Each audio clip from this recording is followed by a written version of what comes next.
Wah, yo iki rek makan sing pedes-pedes, apalagi cuaca lagi mendukung banget buat makan yang berkuah, wajib mampir ke sini rek. Waduh, bakso nih besar banget. Apalagi kuah cabe nih merah merona kayak ngono rek. Ini dia pentol pedas Alesa, Jalan Labu Bumiayu, Kota Malang. Di sini spesialisnya adalah rek kuah pedesnya itu rek sing bikin menarik hati pol. Varian pentolnya lumayan banyak rek. Di sini ada pentol urat, ada pentol beranak, dan yang pastinya ada pentol iganya juga. Varian isian pentol besar uratnya di sini sudah dapat pentol kerikilnya juga, dan dalam nalarek disiram kuah merah merona seperti ini. Waduh, terus ada gancingnya juga. Wow, langsung kita coba.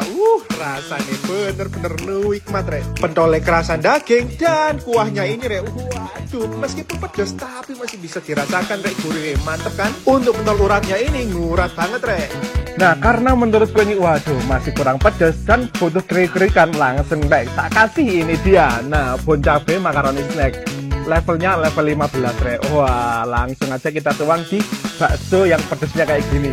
Wah, yo iki rek penambah nafsu makan. Apalagi sudah pedas ditambah pedas lagi, makin nikmat. Wah, dilihat dari teksturnya aja sudah crispy banget dan tidak keras pastinya rek. Waduh, rasanya enak, gurih, dicampur pakai kuah bakso yang ngeblend banget. Rasa pedasnya khas ala bon cabe sing mantep dan bikin nagih. Wis ndang cobain rek, enak iki. Naka Mas Bro.